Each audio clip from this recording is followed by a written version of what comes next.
حضرت عائشہ صدیقہ رضی اللہ عنہ سے روایت ہے، انہوں نے کہا کہ ایک حبشی عورت جو کسی عربی کی لونڈی تھی وہ مسلمان ہو گئی۔ مسجد میں اس کا چھوٹا سا جھونپڑا تھا، وہ ہمارے پاس آیا جایا کرتی اور باتیں کیا کرتی۔ جب وہ اپنی باتوں سے فارغ ہوتی تو یہ شعر ضرور پڑھتی: کمر بندھار والا دن ہمارے رب کی عجائبات میں سے ہے، اس نے مجھے شہر کفر سے نجات دی۔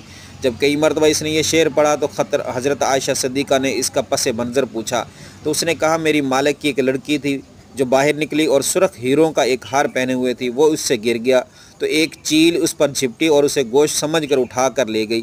لوگوں نے مجھ پر تہمت لگائی اور مجھے سخت سزا دینے لگے، یہاں تک کہ انہوں نے میری ہر جگہ سے تلاشی بھی لی۔ تاہم جب وہ میرے چاروں طرف جمع تھے اور میں اپنی مصیبت میں مبتلا تھی، اس دوران میں وہ چیل آئی اور ہمارے سروں کے اوپر اڑنے لگی۔